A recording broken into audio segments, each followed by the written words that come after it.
Sabe, todos os anos o pastor Márcio ele estabelece um tema para o ano que vai começar.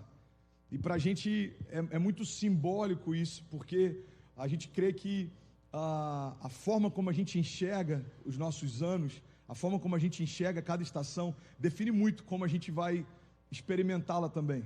Eu já falei sobre isso várias vezes aqui. Às vezes a gente está chamando o nosso ano através de um nome que a gente se surpreende quando aquele ano se torna exatamente o que a gente chamava ele. A gente projeta no nosso futuro coisas ruins e às vezes se assusta quando elas acontecem. Então tem muita gente que desde o início do ano está dizendo: esse ano é um ano perdido, esse ano é um ano difícil. E o ano realmente para alguns foi perdido, e o ano realmente para alguns foi difícil. E a gente se assusta quando aquilo que a gente projetou lá atrás se torna uma realidade. Eu vim aqui só te lembrar: a nossa palavra, a nossa boca carrega poder de vida e de morte. Jesus liberou para nós, segundo a autoridade do seu nome, autoridade para ligar e desligar coisas na terra e no céu. Então eu quero te fazer esse convite: vamos chamar o ano daquilo que nós cremos que ele vai se tornar diante dos nossos olhos, amém? Então a direção que Deus deu para o pastor Márcio é que 2021 é o ano do recomeço. Você pode declarar isso comigo e diga: eu vou recomeçar nesse próximo ano. Eu compartilhei algo hoje pela manhã que eu acho que é muito esclarecedor quando a gente fala de recomeço. O recomeço não é algo desejável só para alguém que teve uma temporada ruim. Porque tem muita gente que está assim: cara, 2020 para mim foi maravilhoso. Eu, na verdade, queria que ele fosse estendido. Alguém viveu isso em alguma área da sua vida? Tem áreas da nossa vida que 2020 foi um ano explosivo. Eu só queria que ele fosse alongado, estendido. Mas o recomeço não fala a respeito só de um socorro para quem viveu uma crise. O recomeço fala a respeito de um novo tempo, de um novo ciclo, independente do que a gente viveu até aqui. Nós servimos um Deus que trabalha de geração em geração. Deus ele se move em ciclos. E Ele estabeleceu isso em cada detalhe da criação. A gente percebe que a natureza se move em ciclos. As folhas poderiam ser verdes o tempo inteiro, mas Ele estabeleceu o tempo delas florescerem e delas caírem para que algo novo fosse gerado. A gente poderia ter a mesma temperatura o tempo inteiro, e com exceção de Bangu e alguns lugares do Rio de Janeiro que faz verão todo ano, sempre. A gente tem estações muito bem marcadas em alguns lugares. Tempos de frio, tempos de calor, tempos mais agradáveis. E eu creio que é como se Deus estivesse dando um presságio para a gente: olha, eu sou um Deus de estações, então aprenda a se mover em meio a elas. Eclesiastes fala muito bem sobre isso. Há um tempo determinado para todo o propósito debaixo dos céus. Há tempo de paz e há tempo de guerra, há tempo de abraçar e há tempo de afastar, e o Covid a gente aprendeu muito bem que era tempo disso. Há tempo de usar máscara e há tempo da gente poder celebrar daqui a pouco tempo que essa fase passou. O sábio, ele tem esse discernimento de tempos e modos, ele sabe como se mover, ele sabe a hora de retardar processos, a hora de acelerar processos. Então, eu queria compartilhar com vocês que recomeçar não deve ser um desejo só de quem passou um ano ruim. Recomeçar deve ser um desejo nosso como igreja, a partir do entendimento de que Deus fez coisas incríveis, sim, mas tem coisas novas para Ele fazer também, amém? Alguns já experimentaram Deus se movendo como um fogo, irmão. Talvez o que você precisa agora é experimentar uma faceta do caráter de Deus, trazendo sobre você refrigério. Alguns talvez experimentaram aceleração em 2020, quem sabe o que você precisa nesse ano é uma porção de Deus acalmando um pouco, desacelerando um pouco, para você celebrar tudo que Ele está fazendo. Eu acredito de verdade que em todo tempo existe uma nova característica de Deus para a gente experimentar, e Ele quer se revelar tempo e fora de tempo. Eu preguei sobre essa passagem na semana passada. A Bíblia diz que a glória de Deus está em ocultar certas coisas e a glória dos reis está em descobri-las. Então 2021 é um tempo da gente descobrir uma nova porção de quem Deus é e daquilo que Ele quer fazer através de nós. Você está comigo? Diga amém. Eu sou apaixonado em recomeço, porque a minha história com Deus foi marcada através de Há 15 anos atrás, Deus me deu uma nova chance. Eu pude recomeçar, é como se Deus estivesse pegando páginas em branco e reescrevendo junto comigo.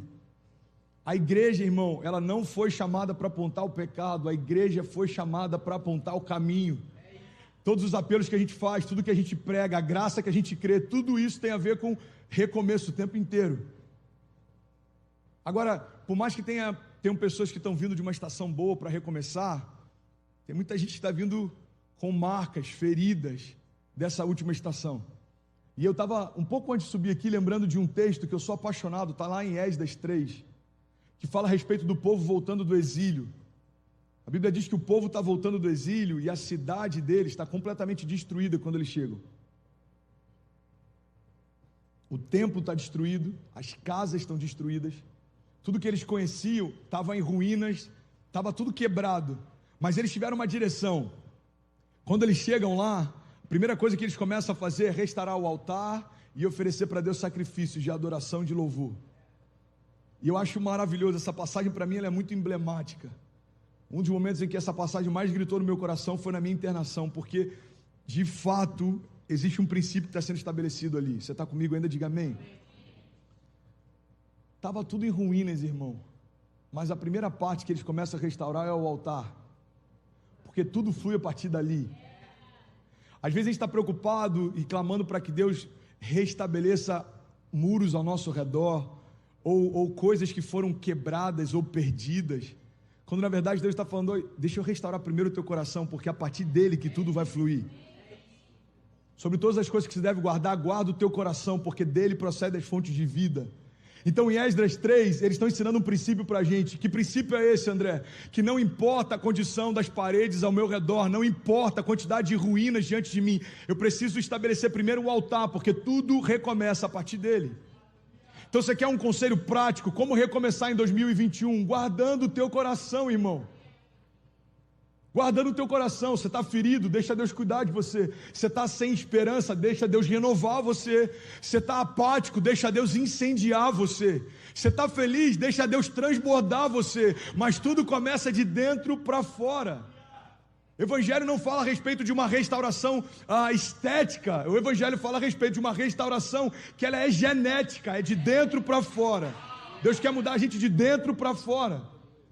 Então eu creio que um conselho prático para recomeçarmos nesse novo ano é a gente se preocupar um pouco menos com como estão as coisas ao nosso redor e a gente parar para gastar um pouco mais de tempo vendo como estão as coisas dentro de nós. Eu, por exemplo, me abrindo aqui com vocês numa autoanálise, eu estou exausto no final desse ano. Eu acho que para quem me conhece já é até um pouco visível. Nas últimas semanas, algumas pessoas que têm um carinho maior por mim têm mandado mensagem: pastor, descansa, pastorzão, você precisa de descanso. Eu falei, I know. Mas a gente estava até o final de um ciclo. Eu sinto como se fossem os últimos momentos de uma batalha. E não dá para a gente se entreter em momentos que a gente tem que estar batalhando. Lembra de Jesus nos últimos momentos? A Bíblia diz que ele chama os discípulos e pede para que orem com ele. Ele fala, olha, eu estou sentindo uma angústia mortal, eu preciso que vocês orem comigo. Jesus volta e eles estão dormindo. Na tempestade, os mesmos discípulos estão desesperados enquanto Jesus está dormindo. Irmão, pega essa chave. A gente precisa ter um coração sábio a ponto de dormir quando ele descansa e estar posicionado quando ele está também. A gente tem que entender, pai, é tempo de quê? É tempo de descanso, filho, pode dormir. Então, irmão, não importa o tamanho das ondas, se ele está dormindo, eu vou dormir também. E se eu tivesse em travesseiro, a gente pode fazer como o João, dorme no peito dele, mas se ele está dormindo é porque está tudo bem. Agora, quando Jesus fala, irmão, é tempo de orar, os discípulos precisavam entender que é tempo de orar. A própria vida de Deus, o verbo que se fez carne, está dizendo, olha, não é tempo de abaixar a guarda, tempos difíceis estão a caminho. Então eu sinto que 2020, até esses últimos dias agora, pelo menos para mim, como pastor dessa casa, como pai de família, com tudo que Deus usou a gente, a forma como a gente fluiu em milagres de cura, a forma como para muitos a gente se tornou um canal de esperança de madrugada através das lives, eu senti que não dava para descansar, porque muita gente estava precisando daquilo que a gente carrega. Então, numa autoanálise, André, qual que é a tua expectativa para 2021? 2021 é um tempo agora de deleite, eu creio nisso. É o tempo da gente fluir de forma mais leve e a gente celebrar tudo que Deus estabeleceu nesse tempo. Irmão, a palavra declara que aqueles que semeiam com lágrimas, eles voltam com júbilo, trazendo seus feixes. Eu não sei você, mas eu semeei muito chorando esse ano, irmão. Faz sentido para mais alguém? Foi um ano difícil, mas a gente não parou. Você está de pé, irmão, significa que as lutas não pararam você e você continua semeando. Então nós cremos que existe uma promessa debaixo dessa palavra. Nós não paramos de semear, certamente Deus não vai deixar de enviar a nossa colheita. pregação está num tom bem pastoralzão, né? Estou me sentindo bem congregacional. Inclusive, se o Lafa puder me ajudar aqui, vai ser incrível, Lafa, vamos junto. Mas eu acredito de verdade nisso, irmão, e nesses próximos 2 cultos, a gente só tem mais 2 até que esse ano acabe. Eu quero trazer algumas direções práticas para você, como pastor, a respeito de como a gente pode tratar o final desse ciclo. A gente tem que ter esse discernimento, irmão, um ciclo está acabando. Eu aprendi com o apóstolo Joel lá no Brasil que quem se antecipa, governa. Você pode repetir isso? Diga, quem se antecipa, governa. E eu lembro como se fosse hoje, o dia que ele ministrou sobre isso. Ele é apaixonado por Israel e pela cultura de lá, e ele fala, eu tive um choque cultural quando eu comecei a perceber como a cultura de Israel trata finais e inícios de ciclo. Porque a gente muitas vezes espera para ver o que vai dar o próximo ciclo, a próxima estação, e a gente reage àquilo. Ele disse, eles não dormem antes de liberar uma palavra sobre o dia que vai ser gerado. Eles não finalizam uma semana antes de gerar uma palavra sobre a semana que está sendo gerada. E eles muito menos finalizam um tempo, um ano, antes de liberar a palavra sobre o ano que está sendo gerado. Você percebe que a gente vê na cultura judaica, por exemplo, Jesus em vários momentos em festas, a festa dos tabernáculos, a festa dos pães asmos, essas festas eram como se fossem baixinho, isso, obrigado. Era como se fossem rituais para não só celebrar, mas também de forma inconsciente trazer à tua memória, ei, existe algo novo sendo gerado. Existe uma nova estação, é tempo de jejuar, é tempo de se alegrar, é tempo de reunir na sinagoga, é tempo da gente reunir a família, é tempo de todo mundo, em todos os lugares do mundo que está espalhado, voltar para a cidade santa e prestar a eles sacrifícios. É tempo de... Eles sempre marcam esses novos tempos através de alguns atos específicos. E eu lembro como se fosse hoje, quando ele liberou essa palavra, quem se antecipa, governa. Sem perceber, a gente se tornou reativo, irmão. Tem muita gente que só vai começar um ano e aí, o que você está esperando de 2021? Vamos ver o que vai dar. E aí, qual que é a tua expectativa para o primeiro semestre do ano? Cara, entreguei tudo nas mãos de Deus. Se tornou um jargão evangélico. A gente diz que lançou aos pés de Jesus algo, quando na verdade, em 90% das vezes, a gente só está deixando claro que a gente não tem a menor ideia do que vai acontecer. E a gente não quer pensar sobre isso. Lançar aos pés de Jesus não significa algo subjetivo, ou seja, eu não sei no que vai dar. Não. Lançar aos pés de Jesus significa se posicionar de forma intencional. Lança sobre mim toda a tua ansiedade, porque eu tenho cuidado de vós. É de forma intencional. Pai, em 2020 isso aqui é o que eu enfrentei. Essas são as marcas que eu carrego. Essas são as crises que eu ainda estou vivendo. Esses são os gigantes que ainda têm me afrontado. Esses são os pontos sensíveis que eu não consegui romper. Pai, isso aqui está queimando no meu coração para a próxima estação. Eu preciso de recursos para viver isso. Eu preciso de alianças para ir para esse lugar. Eu preciso de visão para poder entender o que o Senhor está fazendo. Você percebe? A gente precisa ser intencional e apresentar para Ele o nosso coração. Rasgar, irmão, o nosso coração diante dEle e pedir socorro, pedir auxílio, pedir sabedoria. A Bíblia diz que Ele dá livremente sabedoria a todos aqueles que o pedem. Então a gente não tem uma desculpa para dizer que não sabe como se mover. A sabedoria vem dEle. Ele é um maravilhoso conselheiro, irmão. Você quer conselho? Busca nele. O maravilhoso conselheiro decidiu habitar dentro de você. E eu lembro que quando eu vi essa chave, isso me marcou demais. Quem se antecipa, governa. A gente não pode ser uma igreja, e quando eu digo igreja, é igreja cristã, reativa. Espera para ver o que vai dar e pede para que Deus livre a gente depois que algo ruim acontece. A igreja tem um chamado, irmão. O nosso design, o nosso desígnio profético é estabelecer o futuro. A gente tem que ter o cheiro do novo e não do velho. A gente tem que ter cheiro do novo, irmão. Pessoas que não sabem o que vai acontecer deveriam buscar em nós as respostas. Eu compartilhei hoje pela manhã, Billy Graham, um pastor que foi durante 40 anos conselheiro de todos os presidentes americanos, sem exceção. Todo presidente que era empossado, Billy Graham era convidado para orar por ele, para consagrar a presidência dele. O último presidente que teve esse contato foi o Barack Obama. E algo especial aconteceu. Quando o Barack Obama assumiu, o Billy Graham estava tão velhinho, estava tão já cansado, que por ele não poder ir para a Casa Branca, A Casa Branca se mobilizou e levou o presidente até ele. Barack Obama foi pedir a bênção para o Billy Graham. Eu acredito, irmão, de verdade, e eu sei que parece romantizado falar sobre isso, parece ideológico falar sobre isso, mas eu acredito que o nosso chamado como igreja é aconselharmos os príncipes da nossa geração. Existem príncipes, irmão, existem líderes financeiros, líderes culturais, líderes religiosos, existem líderes em todas as esferas. A igreja deveria ser a baliza, a gente deveria ser em quem eles buscam conselho. Mas eu quero liberar algo sobre você. Eu creio que antes da gente direcionar aqueles que tocam a nossa geração, a gente precisa assumir esse papel de responsabilidade, de sermos a resposta de quem está perto. Quando pessoas olharem para a gente e veem que a gente sabe para onde está indo, elas vão buscar conselho quando estiverem confusas. Quando as pessoas olharem para a gente e verem que mesmo quando está tudo confuso, a gente está em paz, com uma firme convicção, sabendo para onde vai, elas vão buscar em nós conselho. Cara, eu queria um conselho teu, porque eu vejo que pode estar tudo desmoronando, você sempre tem uma palavra certa, na hora certa. Você sempre sabe o porquê você está fazendo o que você está fazendo. Esse é o nosso desígnio profético. A loucura não é estar tudo desmoronando, sempre foi assim, irmão. A gente vê a igreja prosperando em meio à Babilônia, a gente vê o tempo do Egito, a gente vê de tempos em tempos coisas se levantavam. Sodoma e Gomorra, existia uma família pura dentro de Sodoma e Gomorra, existiam famílias puras em todo o tempo, em cada estação. Então o problema não é a loucura ao nosso redor, o mundo sempre teve do jeito que está.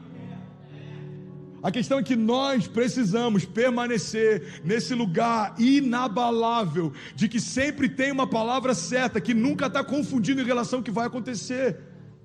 Aquela palavra que a gente ministra tanto, porque eu bem sei os pensamentos que eu tenho a vosso respeito, diz o Senhor, pensamentos de paz e não de mal, para te dar o fim que você deseja. Essa palavra Deus está liberando para o povo, quando o povo está sendo levado cativo, o povo está acorrentado, aprisionado, cativo, e Ele está dizendo, olha, só para vocês não esquecerem, eu sei os pensamentos que eu tenho a respeito de vós. Deus, mas a gente está cativo, ei, eu não esqueci os pensamentos que eu tenho a seu respeito, diz o Senhor, pensamentos de paz e não de mal. Paulo e Silas, irmão, um dos momentos mais absurdos de poder sobrenatural que a gente lê na Bíblia, louvando em meio ao cárcere. As portas e a estrutura física não suporta o peso da glória de Deus que invadia aquele lugar. As portas se abrem, as cadeias são quebradas. Onde é que eles estavam? Presos, aprisionados. Alguns historiadores acreditam que a forma que eles estavam aprisionados eram com os pés e as mãos atadas, e eles estavam próximo a um fosso, onde ia todas as fezes daquela penitenciária. Irmão, o lugar fedia, era inóspito, mas da boca deles continuava saindo louvor. Quantos cristãos foram colocados em covas, em meio a leões, e os leões jejuaram diante deles? Quantos cristãos foram aprisionados e Deus os poupava? Então entenda isso, a gente olha para o Coliseu hoje e é maravilhoso, uau, que lugar incrível, mas cristãos eram mortos ali como espetáculo de entretenimento. Eu lembro de uma entrevista com um sociólogo, há alguns meses atrás, num programa de TV americano, e alguém estava questionando esses tempos que são difíceis e tentando justificar algumas loucuras da nossa geração, dos mileniais, e esse sociólogo, ele para tudo, ele fala, me diz uma coisa, você acredita de verdade que o que os mileniais estão enfrentando é mais difícil do que os seus avós enfrentaram? Você acredita que é mais difícil do que o tempo do nazismo, ou do exílio, ou da fome, ou do crack de 29? Homens se jogavam de prédio porque não tinham mais como manter sua casa, pessoas estavam em crise. Você acha que foi mais difícil do que a geração que enfrentou Hiroshima, Nagasaki? Você acha que foi mais difícil do que a geração que teve que enfrentar a Primeira Guerra Mundial, a Segunda Guerra Mundial? E é interessante porque a gente está falando de um século,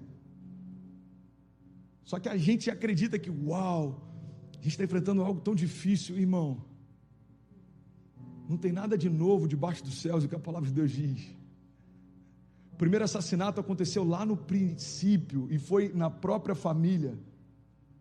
A gente vê coisas ruins acontecendo o tempo inteiro, mas a gente vê a igreja triunfando, apesar disso, o tempo inteiro também. Então tempos difíceis não são desculpas para a gente não recomeçar, tempos difíceis são o cenário ideal para a gente recomeçar. É como um grito de esperança. É como aquela plantinha que brota no meio do asfalto. Isso é igreja.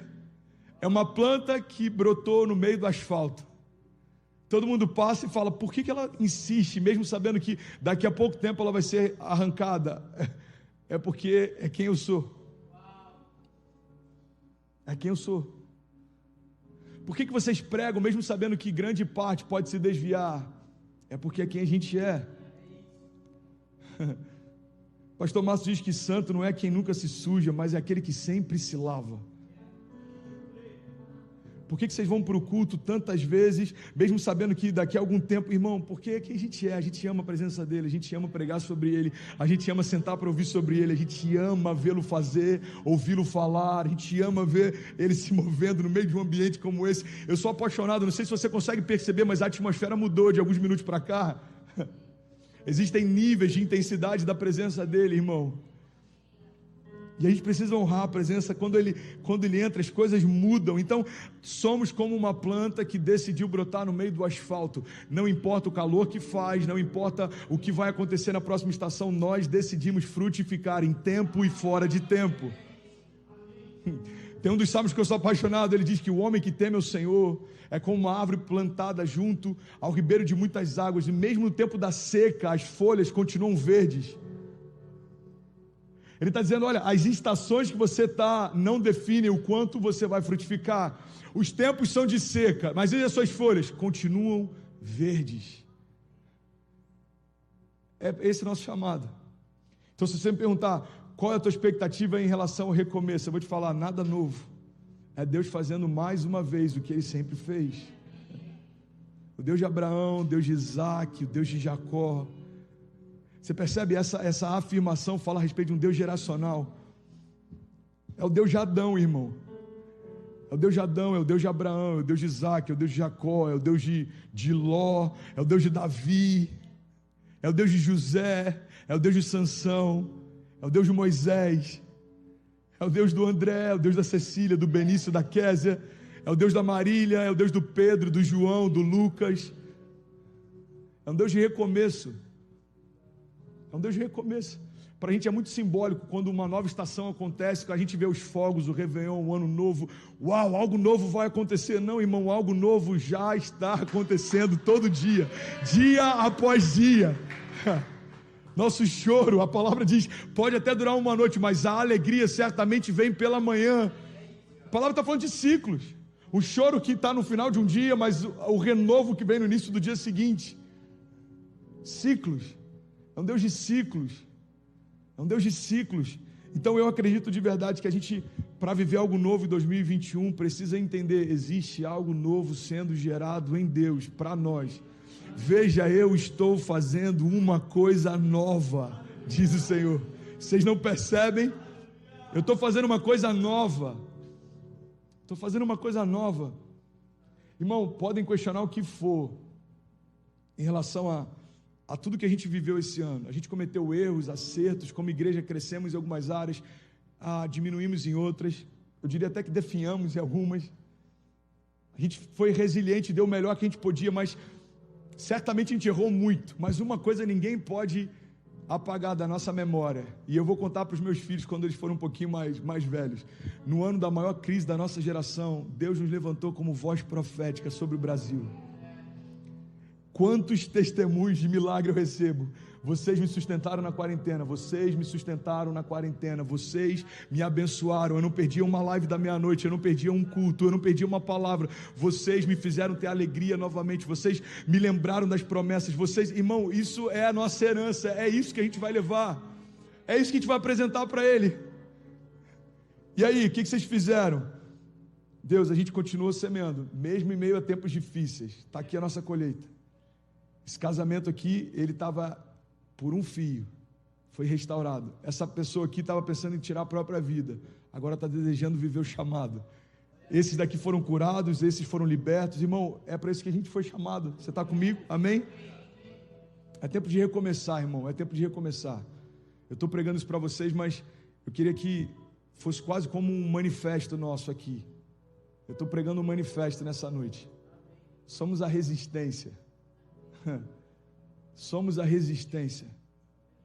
Sabe o que eu acho louco? Você nunca vai me ver pregando sobre política nesse púlpito. A não ser que seja muito necessário a gente trazer clareza sobre algumas coisas, mas algumas frentes políticas entenderam algo que a gente como igreja perdeu esse feeling. Eu lembro como se fosse hoje uma época que estavam falando sobre a prisão do Lula, e ele disse o seguinte: eu posso até morrer, mas ninguém para mais, porque eu não sou mais uma pessoa, eu me tornei uma ideia. Eu falei, essa é a verdade do Evangelho que parte da igreja ainda não entendeu. Irmão, Jesus, ele não é uma nova religião, ele não é uma nova ideologia, ele é a verdade. Como que um político pode entender a força de uma ideia, mais do que nós como igreja podemos entender a força da verdade? Ele é a verdade, ele não é uma verdade, ele é a verdade. Ele não tem sabedoria, ele é a sabedoria. Aí eu falei sobre isso agora, somos a resistência, e me lembrei, parte do que tem sido falado agora por essa nova geração de políticos, somos a resistência. Pelo que a resistência luta? Pelos direitos humanos, pseudo-direitos humanos, por frentes ideológicas. Irmão, a igreja é a resistência. Tentaram calar a gente desde o princípio.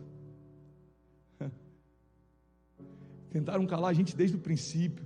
A igreja se reunia em lugares escuros, debaixo do subsolo, porque eram perseguidos. Nero tacou fogo em toda uma cidade e culpou os cristãos, porque era uma forma de usar um artifício para que o povo odiasse. É algo tão forte, ele não queria simplesmente matar os cristãos, mas ele queria que fosse algo entranhado na cultura, ele queria que odiassem quem nós somos. Então ele taca fogo na cidade, coloca a culpa nos cristãos, os cristãos começam a ser empalados e utilizados como tochas para iluminar a cidade à noite. A gente vê cristãos como entretenimento o tempo inteiro, a gente vê a igreja perseguida nos dias de hoje, a gente vê uma série de questões políticas se levantando para tentar calar a igreja. Se tornou chato, o politicamente correto tira de nós o poder e a autoridade de ministrar sobre verdades bíblicas, princípios que fazem a gente ser quem a gente é. Então eu quero que você entenda, irmão, não é novo, desde o primeiro dia da igreja, o inferno tem tentado calar a igreja, mas nós somos a resistência. Flávio Josefo, um grande historiador, eu já falei sobre isso várias vezes, mas eu sou apaixonado por isso, por esse relato. Ele diz que, ele relata, mesmo não sendo cristão, era um historiador, ele diz que cada gota de um cristão que caía, era como uma semente do evangelho que brotava. Quanto mais perseguiam a igreja, mais a igreja crescia. Enfrentamos inúmeros momentos, enfrentamos um momento de perseguição, a Santa Inquisição, Reforma Protestante acontecendo, igrejas fechadas e pessoas sendo queimadas vivas porque cultuavam numa religião diferente daquela que era entendida como una e santa. Vimos grandes pregadores se levantando, irmão, homens pregavam a cavalo, o avô da minha esposa pregou a cavalo, plantou igrejas a cavalo. Plantou igrejas em lugares que não tinha suco de uva e pão para ministrar ceia. Eles ministravam com caldo de cana e aipim, meu. A igreja se espalhou nas nações, no Brasil. A gente vê o movimento moraviano. Eu não sei por que eu estou falando isso, mas eu sinto falar isso. Alguém está recebendo algo? Eu quero trazer a nossa memória, porque estamos aqui, o que aconteceu para chegarmos até aqui. Senão a gente vai achar que a gente é só um movimento, a gente é um grupo social de brasileiros que se reúne na cidade de Miami para ouvir algo que vai deixar a gente feliz para a próxima semana. Não, irmão, somos muito mais do que isso, carregamos algo muito mais poderoso do que muitos de nós têm consciência. Nós carregamos a única mensagem capaz de transformar uma geração. Mensagem do Evangelho, irmão, ela é poderosa. Os morávios, homens nobres que se vendiam como escravos para poder pregar em ilhas onde o evangelho ainda não tinha chegado. E o que se resume a gente hoje como igreja? Eu só quero uma palavra que me dê força para viver a próxima estação. Não, irmão, nós somos a resistência. Nós somos a resistência. Eu oro em nome de Jesus para que esse recomeço não seja só algo individual, ou seja, esperamos que no próximo ano Deus nos ajude a pagar as nossas contas e colocar as coisas em ordem. Não, nós somos muito mais do que isso. Somos muito mais do que isso. Pai, eu oro para que no próximo ano haja despertamento em nós. haja essa fome pelo sobrenatural. Eu oro, Paizinho, para que haja no nosso meio essa ebulição, Pai. Vai ser como um vulcão dentro de nós. Fome e sede pelo sobrenatural, fome e sede pela tua manifestação, fome e sede por sabedoria, espírito de revelação, fome e sede por aquilo que nenhum homem pode dar, Pai. A gente não quer ser uma igreja cool, a gente não quer ser uma igreja relevante em números, a gente quer ser parecido com você, Pai. Nos torna parecidos com você cada dia mais. Nós somos a resistência que luta pela família, que luta pelos princípios, que crê no Evangelho como sendo a única verdade estabelecida sobre a criação. Não há outra, nada precisa ser acrescentado, nem removido, muito menos atualizado. A palavra é tudo que a gente precisa, basta uma palavra tua e o nosso mundo é colocado de cabeça para cima. Basta uma palavra tua e o mar se abre, basta uma palavra tua e as estrelas se apresentam em ordem, cada uma delas você chama pelo nome. Basta uma palavra tua, Pai, paralíticos andam, pega sua maca e saem do lugar de vergonha que sempre ficaram. Basta uma palavra tua e tumores são expelidos, Pai, olhos se abrem. Basta uma palavra tua e cadeias são quebradas, correntes se rompem. Basta uma palavra tua, Pai, e a nossa história é transformada para sempre. Nós somos o teu povo, somos chamados pelo teu nome, e a tua palavra nos garante que se nós nos humilharmos e clamarmos e nos arrependemos dos nossos maus caminhos, o Senhor nos ouvirá dos céus, perdoará as nossas dívidas, mudará a nossa sorte. Esse é o nosso clamor, Pai. Esse é o nosso clamor. Perdoa, Pai, os nossos pecados, muda a nossa história, aquece o nosso coração. Deus, eu te peço em nome de Jesus, aviva-nos, Deus, de uma forma diferente. Aviva-nos, aviva-nos, aviva-nos, aviva-nos, Deus, aviva-nos, Deus, aviva-nos, Deus. Eu não quero ministrar só para elevar o ânimo de pessoas, eu quero ver pessoas saindo de um lugar de cativeiro e caminhando à altura da identidade que tem, Pai. Nós abençoamos esse novo tempo, esse novo ciclo, essa new season, tempo de viver milagres, tempo de andar sobre as águas, tempo de experimentar a tua graça, nos dando o que nós não poderíamos ter, nos levando a lugares que nós não poderíamos ir. Pai, nos coloca diante dos príncipes dessa geração, nos coloca em lugares altos, para que todos olhem e vejam que é o Senhor quem nos mantém de pé, e é o Senhor quem nos faz prosperar. Nós declaramos em nome de Jesus, Pai, um tempo de frutificação, tempo de milagres, tempos de romper, tempos de sinais. Nós te agradecemos por isso, Pai, em nome de Jesus. Se você recebe, diga amém, amém, amém, amém. Se puder, liga esse ar, pelo amor de Deus, irmão, eu estou queimando aqui. Já somos mais de 4.600 famílias conectadas agora, simultaneamente. Você pode celebrar. Inglaterra conectada agora também, Irlanda, Japão, Angola, Portugal, Estados Unidos. É interessante porque é a mesma palavra de manhã e de noite, mas Deus sempre leva a gente para um outro lugar. É muito bom, cara, é muito bom servir a Ele, é muito bom, é muito bom. Uau!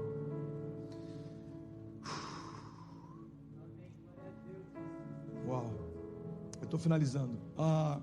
Compartilhei algo hoje de manhã que eu sinto da gente finalizar falando sobre isso agora à noite, amém? Tem um pastor americano que ele fala que uma das chaves para a gente romper é a gente aprender a perceber a grandeza quando ela entra num lugar. E eu acho que é uma chave prática que eu queria compartilhar para você em 2021. Perceber a grandeza quando ela estiver diante de você. Esse pastor ele aprendeu isso com um amigo dele de uma forma muito prática. Olha que louco isso. Esse amigo dele, quando ele estava no restaurante e entrava alguém que era diferente, de alguma forma ele era especial, seja um atleta de alta performance, seja alguém que tem uma visão incrível, seja o que for, whatever, esse cara, ele sempre fazia questão de honrar a presença daquela pessoa. Então ele pagava a conta, mandava um bilhete, ele ia lá e cumprimentava, ele agradecia pelo que aquele cara estava fazendo. E ele falou que ao longo do tempo, esse cara, ele foi desenvolvendo isso com cada vez mais intencionalidade, e Deus foi colocando ele cada vez em lugares mais está faltando a palavra, não, lugares que nem todos podem entrar, lugares cada vez mais seletos, restritos, é isso, obrigado Camila. E ele falou, eu aprendi uma chave com esse meu amigo, Se eu quero viver algo diferente, eu preciso aprender a perceber a grandeza quando ela está diante de mim. E tem uma passagem da Bíblia que fala exatamente sobre um momento como esse na morte de Jesus. A Bíblia fala que existem dois homens crucificados juntamente com ele. Um está do lado esquerdo e outro do lado direito. Irmão, essa passagem ela é tão poderosa porque a distância entre os homens era a mesma. Um deles selou a condenação com a forma como se portou diante de Jesus. O outro garantiu a entrada no reino. Um deles está lá zombando de Jesus,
acreditando de quem ele era. O outro está dizendo: lembra de mim quando você entrar no teu reino?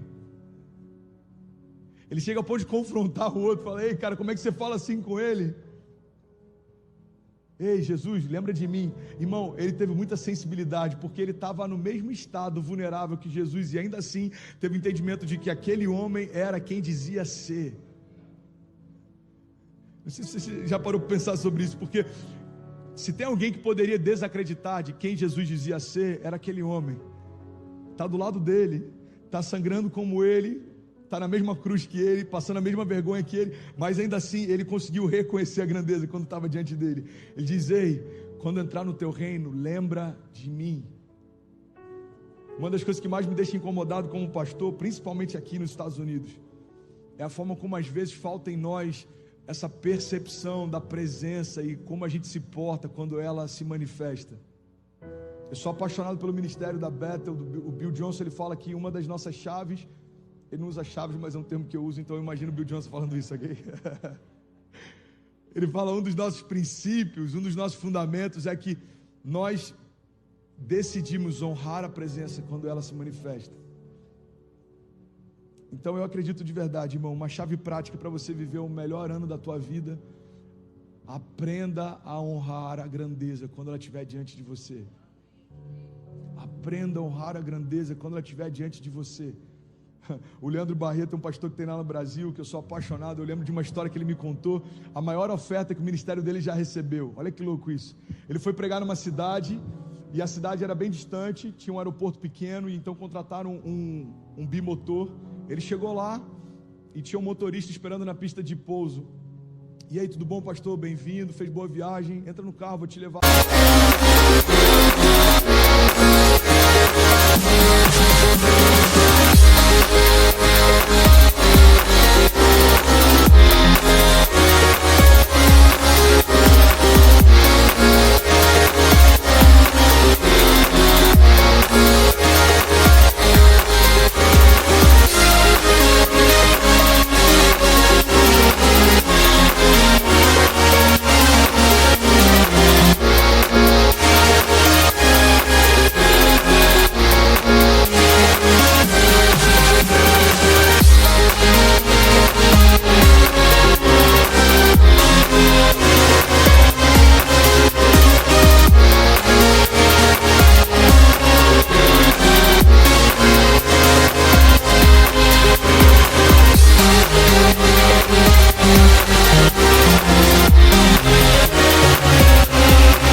E ele foi conversando com aquele homem até chegar no hotel. E ele falou: olha, tal horário, o pastor pediu para eu vir te buscar, ele é muito pontual, você pode estar pronto esse horário? Ah, posso, então tá bom, daqui a pouco eu volto.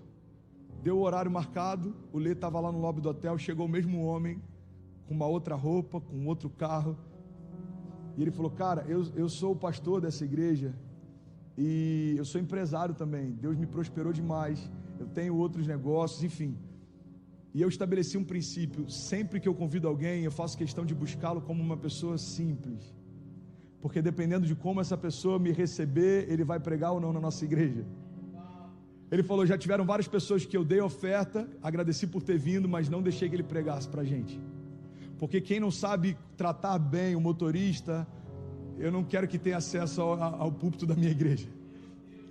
Ele voltou para casa e ele enviou uma oferta, se eu não me engano foram R$100 e poucos mil, e eles compraram todas as cadeiras da Poema e tudo que precisava naquele período. E o Lê falou: cara, a maior oferta que a gente recebeu foi através de algo tão inusitado. Essa história, de tempos em tempos eu lembro dela, porque fala a respeito de alguém que leva em consideração você honrar a grandeza quando está diante dela. Aí talvez alguns vão dizer: mas ele se apresentava como motorista. Pois é, esse é o ponto. A grandeza não está ligada àquilo que os nossos olhos veem, irmão, mas àquilo que você carrega. Então, dica prática, um conselho prático, eu estou finalizando aqui. 2021, nem sempre Jesus vai se apresentar de forma visível em algumas estações, mas ele pode estar implícito em algumas delas. Então a gente tem que ter essa sabedoria de: Deus, me dá olhos para enxergar além do que o natural vê. A palavra diz: o homem natural discerne as coisas naturais, mas o homem espiritual discerne as coisas espirituais.